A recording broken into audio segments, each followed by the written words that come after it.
you hear me? Pesach. Pesach Walter, do you hear me?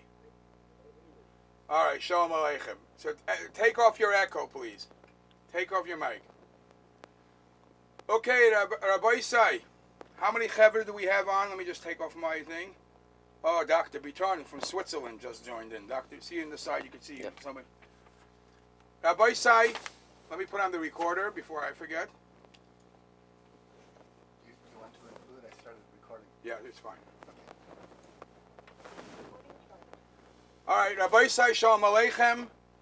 It is my honor and privilege to have Rabbi Yechezkel Greenberg, who is the Rav of Beis Yisrael here in, believe it or not, we are in Minnesota.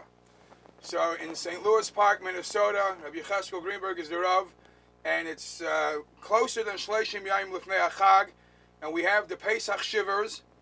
So everybody's, we are already learning close to, sure, Shleishim Yayim Lifnei HaChag, we're learning hilchos Pesach. So the stretch run is, we are at the stretch run 2 weeks before. We're doing Reb Shimon Gamliel's opinion. So I asked Rabbi Greenberg to give us the knockout punch, the last couple of things that we have to remember for the Leil HaSeder. I just want to say two short vartlach, and then I don't know if Rabbi Greenberg wants to allow people to ask anything on the chat. Rabbi Greenberg not necessarily is bahavin with the computers. He's more in the safer, the old-fashioned safer type of I don't know. I'm more old-fashioned, I think, than anybody. But whatever it is, if you want to put some chats, we'll see how it works. But let me tell you two vartlach for the Leil HaSeder. One Chassidish one and one from the Chassam Sofer. The Chassidish one is, I don't think I ever told this to you, one of the visions that Rebbe said that you don't know how true it is that you ask a standard person in Israel, Man Ishma, and the standard answer is Hakol Beseder. What does that mean? So the vision Rebbe says, oh, Hakol B'Leil HaSeder. Everything takes place in the Leil HaSeder. The Leil HaSeder is an awesome night. The Leil HaSeder is an awesome night. We have to learn, and everything is in the miniature of the Leil HaSeder. And then there's a Halach and Shulchan Aruch, which causes tremendous discussion. We know that in Zeichel Echeres, we take out Kalim Noim, beautiful things that we take out to Leil HaSeder for Zeichel Echeres, Derech Echeres, the Ganzen Lamdus. And there's this discussion if you're even allowed to take out Kalim that belong to a Goy. Because if it's a Mashkin, a Goy, it might be Chametz, it might be a Shasha Mashkin, and Gzeila, whatever it is. There is a Chassam Sofer. The Chassam Sofer says, a tremendous word, that the night of the Seder, the Kedusha of the Yidden, that the Yidden have of the night of the Seder, transforms whatever tumah there might be in the Kalim of a Goy, and is Maila it L'Tara.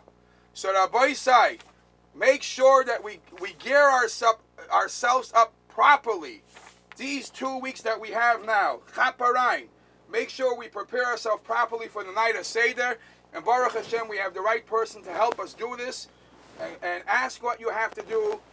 And be prepared for the night of Seder. Without further ado, Rabbi Yechezkel Greenberg. Shkoyach, Rabbi Wilhelm, thank you very much for inviting me. I appreciate the opportunity. And I don't know about you, but I already learned something new before we even started. I heard Rabbi Wilhelm say that he has two vertlach to say, one a Chassidish word, one from the Chassam Sofer, which means that according to him, the Chassam Sofer is not a Chassidish. Okay, I learned something new. But Rabbi Wilhelm asked me very broadly to talk about Inyani Pesach, Halacha L'Maisa, and didn't really give you much direction, so he left it open. So I'm going to take the opportunity to jump around a little bit. And I think we'll start. I walked into the house this morning, and Wilhelm on the way downstairs excuses himself that the house is a mess, but we're in a Pesach cleaning zone. So that maybe we'll start with that. Pesach cleaning has become over the last number of years for many a very big pressure, especially the housewives. They dread it for a month, 2 months, 3 months, 6 months before. And the question is why? It wasn't like that. It seemingly wasn't like that in the times of old. Rabbi Wilhelm says he's old-fashioned. And you think back to the situation, how it was then, and the situation that we have today. The houses then were very small. They had 1 or 2 rooms, maybe 3 if you were rich. There was very, very bare and very simple. And it wasn't such a big deal to do the Pesach cleaning. Now, it's true that the type of cleaning they had to do might have been more difficult because the floor wasn't just able to be washed or carpet cleaned. It was a dirt floor. It had to be scraped. It had to be raked. And the job itself was more difficult. The walls of the house might have been of rough stone where the kids or even the adults would stick food inside during the year. So the jobs that they had were more difficult. Most of the utensils were wood. Even the tables and chairs were wood. They had to kasher those. Wood is kasherable, and it was a difficult job sanding it down. You can't kasher wood if there's any cracks or the like, and they had to sand it down. It took a little bit of time, but that was it. The little bit of time they had to spend on the very small house, and they were able to have it done. If someone was a rich person, had big rooms, had a lot of rooms, many rooms, they had servants, and they didn't really have to do much themselves. Today, it's gotten to the point where all of us have mansions in comparison to the houses of old. We don't have the servants that they had. Most of us are doing it on our own, maybe a cleaning help a few hours a week, and it's gotten very, very tough. And because of that, we have to look and understand what is chumrah, the pischa, which is important, not to belittle that, and what is halacha l'maisa that has to be done. What's the reason why we clean for Pesach so ardently? Why is it so important to get rid of every drop of chametz in the house? Hopefully at the end we'll talk a little bit about the hashkafa and maybe some drush on what that means, the Yitzhahara and chimetz and all that. But we're talking halacha l'maisa now. There's really 2 ideas of why we have to get rid of the chametz. There's the bal yirah and the bal yamatzah. We can't have the chametz in our possession on Pesach, but for that really bittul is enough. Cleaning every single last crumb is not necessary lahalacha. We make a bittul anyway. The more important reason why we clean for Pesach so carefully is because the concern that if we come across the chametz on Pesach, so we might come to eat it chas v'shalom. And that fear of even eating a drop of chametz getting mixed into the food is so important that we have to clean for every drop of chametz. Now, if we understand it that way, so we have to understand that there's different areas of the house that need more attention than others. It's very nice to do the spring cleaning in the bedroom and wash the walls and all that stuff, but it is very nice, and if you have the time for it and the energy for it, that's fine. But for Pesach, it's not really necessary. What's necessary for Pesach throughout the house, as far as coming across chametz, is to look for pieces of bread, pieces of even Cheerios, pretzels, crumbs, cookies and the like. The little crumbs you're not going to come across and eat. And yes, you can vacuum the floor once, but it's not so important to spend so much time in those rooms as the kitchen and the areas where you're going to be preparing food and eating food from. And that's the idea of spending time, the kashering, which we'll talk a little bit about. But just to keep in mind that the Pesach cleaning of today has to be focused on what's vital and what's necessary lahalacha. And yes, if you have the extra time, it's a tremendous thing to get rid of every drop of chametz and not have to be mevatel it. But not that what's be'ikr and most important should suffer because you're spending time doing the spring cleaning throughout the house.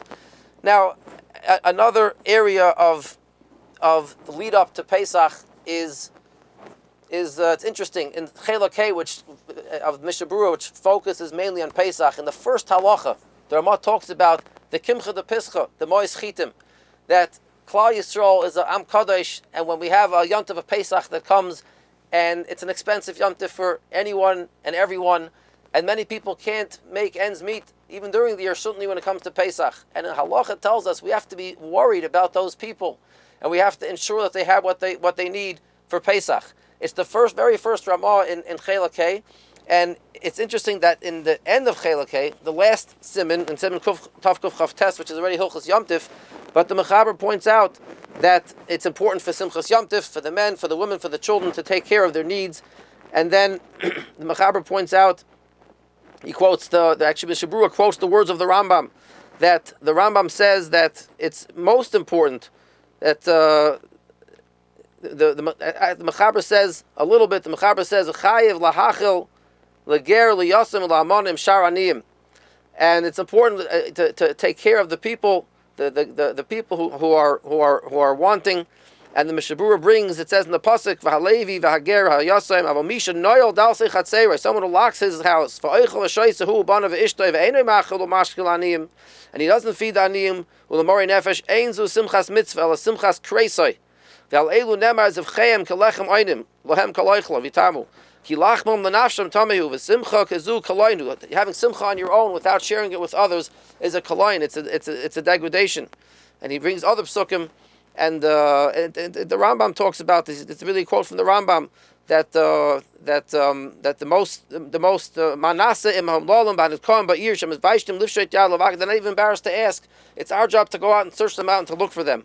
And it's important for us to realize we just lane Parshas Tazria. We're going to lane Parshas Mitzorah. Tazria Mitzorah talks about the Mitzorah, the Negat Saras, and we know that the Gemara tells us that this Arba Chashuvim Kameis. There are 4 people that are considered like they're dead. One of them is the Mitzorah, one of them is the Ani, the poor person, one of them is the Suma, the person who's blind, and one of them is the person the Ein Leibanim, Rachmana Litzlan. And the Gemara brings sources for all these things. What's the source that an Ani, a poor person, is Chashuv Kameis? The source is from the fact that by Dasan Vavira, HaKadosh Baruch Hu told Moshe, Kimeisu kol ha'anoshim ha'mavakshim es nafshecha, that they've died. And we know that they were alive. We see them showing up later on in the Torah. So it must be that they were dead. And they had become poor, and therefore they were considered Kameis. And the Ran asked the Kasha, how do we know that they were Kameis? How do we know that they were poor? Perhaps they were Mitzorah. Maybe they got Saras. They got a Negat Saras. And it's also Chashuv Kameis. So the Ran says, because we find later by the story of Kairach, that they were Bekerev Kol HaMachane. They were in the midst of the Machane. And we know that someone with a Negat Saras is forced Badad Yeshev Chutz LaMachane. So therefore, says the Ran, it must be that they couldn't have been Mitzorah. It must be that they were poor. And the shayla that the Mefarshim ask is that we know the Mishnah says in Masechta Negoim that a person who had a Beheras from before Matan Torah, it was not Metame. So it's possible a person, the Dasan and Avirim, could have been Mitzorah and Chashuv Kameis, considered like they're dead, yet it wasn't Tameh to force them out of the Machane. What's the Raya that they did not have Tzaras? Reb Chaim Shmulevitz says that we make a mistake when we think that the reason why Tzaras is Chashuv Kameis is because they have the affliction and the pain of the tzaras. That's not it. He brings rayas, he brings proofs. We won't take the time for that now. Reb Chaim Shmulevitz says that the reason why a mitzvah is chashuv kameis is because badad yeshev v'chutz lamachane. A person is alone and can't interact with other people, can't have anything to do with other people, can't help other people. That person is considered kameis. And he says all 4 of the Gemara's examples. A person who's poor and doesn't have the ability to help someone else, he's chashuv kameis because he can't help another person. A person who is blind and can't see, Moshe Rabbeinu was vayarbis of loisim. He's able to connect and see what Klal Yisrael needed because he saw them. Without that ability to see, a person is considered kameis. He can't connect with another person to help him. A cherish in hilchos hezek is considered worse than a blind person. But we don't find that the cherish, the deaf person, is considered kameis. He can relate to another person through sight. And the same thing, ein leibanim, Rachmana Litzlan, a person has no child to give over to and to help and to see what he needs. That's chashuv kameis. So that's the idea on Yom Tov, and Parshas HaChodesh is the same thing. We just lay together with Parshas Tazriach, Parshas HaChodesh. V'mimat habayis miyois misev v'lokach hu u'shchenoi. Reb Shamshon Fol Hirsch says that the key over here is that you have to share it with the shochin. The point isn't because he needs you to share the Korban Pesach. The point, he says, the Torah is stressing, I need him. Without someone to share it with, it's not an emes of Korban Pesach. That's the idea we have to think about before Pesach in this first halacha of Kimcha de Pischa to help the other person. Another halacha that we deal with before Pesach, and that is the arranging with the Rav for Mechiras Chametz. It's a halacha that was originally brought down for the businesses that mostly the taverns, because that's what the Yidden were able to do in those days. It was a tremendous loss for them to have to pour out all that schnapps. They could not have recovered from such a loss. So this idea of a mechira was created. And there are many today individuals who are makbid not to sell chametz gomer, because again, that wasn't the original takana. Was for the businesses a hefsid meruba, a terrible loss. Some people feel they have enough schnapps in their own house. It's a hefsid meruba. Some say schnapps is not chametz gomer in that regard. Everybody has their own custom and their own minhag. But there are certain things that a person has to think about in today's world that didn't take place in those days. A person has stock in a company. So if a person has a very small percentage of stock in a company, the poskim say that it's not really considered that he has any ownership in the company. He doesn't look at it like that. It's an investment, it's just an investment. He has no ownership. But the question is, how much percentage does a person have to own in a company to be considered that he's got a problem? But Moshe writes in the Tshuva that in Igros Moshe it's only 2%. 2% is enough of a chush of a part of a company, big company. It's a lot of money that a person is considered an owner. You don't have to be a 51% owner to have that problem. And you also have to realize that it's not just companies that deal with chametz. Yes, a company that makes cake and cookies is obviously something that has a problem with chametz. But even GM, even a company that makes cars, but there's so much chametz in the building. Their employees eat chametz in the cafeteria. That's something which is owned by the company.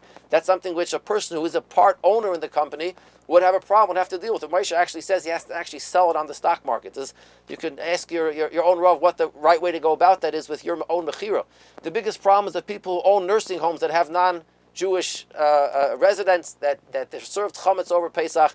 These are things that a person has to think about, things which didn't really come up when the original Heter Mechira was made in halacha, and it's important to go through these things in your own personal situation and worry about all the different items that might be chametz and might be necessary to work out with your Rav on how to properly sell it. Rabbi Greenberg, you'll be shocked, but this is the Gans St. Paul's chametz is sold to this gentleman. That's right. Okay, so I would add, I'm talking to a friend of Kehila.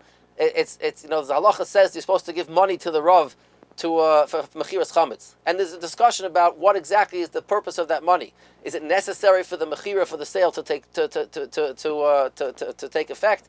Some want to hold like that. Many hold that it's not really necessary. It's not ma'akev in the mechira, but it's just schar tircha. But it is an opportunity once a year. A Rav that you have a Rav a whole year to show hakaras hatov once a year and give him something. It's not necessarily because it has to be done for the mechira, but it's the fact that he spends time with you, not just for mechiras chametz, but for the whole year. It is something we just brought in halacha and is a nice thing to do, each to his own ability, to show that proper hakaras hatov to a Rav.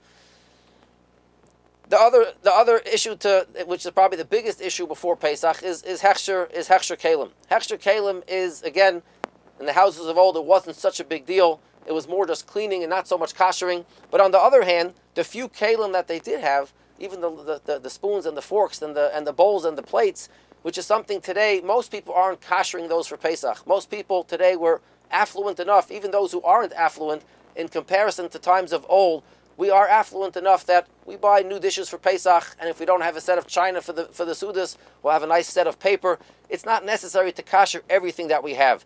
Some people kosher the bigger pots. Well, many people will just buy a whole new set of pots, pans, dishes, whatever they want to buy for Pesach. It's more the appliances that we have today that we have to kosher, which they didn't have back then. Back then they were so poor, they were koshering every single becher, every single plate, every single spoon, because they didn't have enough money to buy separate things for Pesach. Incidentally, a cute thing which people don't realize, you get these bedikas chametz kits in the mail, and usually it's a fundraiser for some yeshiva or another, and they come with a feather and the candle and the wooden spoon. And everybody assumes, I think, that the candle is to light the candle, the feather is to brush any chametz that you find off of the place where you found it, and the spoon, what's the spoon for? The spoon is to catch the chametz when you brush it off with the feather. I think that's what they teach the kids in school. In reality, it's a fallacy. You don't really need the spoon. You really don't need the feather either, but that's already maybe a makar for that. The wooden spoon in the bedikas chametz kit is a whole different idea. You have to realize that back then, before they had the plastic that we have today, how did you stir a hot pot without burning your hand? You couldn't use a metal spoon, so they had to use wood. And many of the kitchen utensils were wooden. Now, a wooden spoon that's used the entire year is very difficult or impossible to kosher. You have to sand it down. You have to make sure it's smooth. You can't kosher a rough wooden surface. Now, if you have a counter or a big item that you're not going to throw out, so they had to sand the wooden surface and make sure that it was okay for koshering. The wooden spoon from the entire year, they wouldn't bother with that. They would throw it into the fire when they burnt chametz and buy a new one. So the wooden spoon they're sending you is to replace the wooden spoon that you're burning and have a new spoon for the following year. That's really why it's included in the bedikas chametz kit. That's the idea. But be that as it may, the koshering today focuses mainly on the appliances in the kitchen, and that's something which should I go through a little bit. That's something which is we hopefully do it every year, something that we're familiar with. But the idea of koshering, really, there's two different types of koshering. There's the hagala and there's the libun, and we have to understand how each one works to understand when to use the various types. Hagala is a concept of Kabbalah kach poltai. Hagala means that what came in to the keli through boiling water and food in the keli will go out through kashering process. It's taking out the chametz that's in the keli.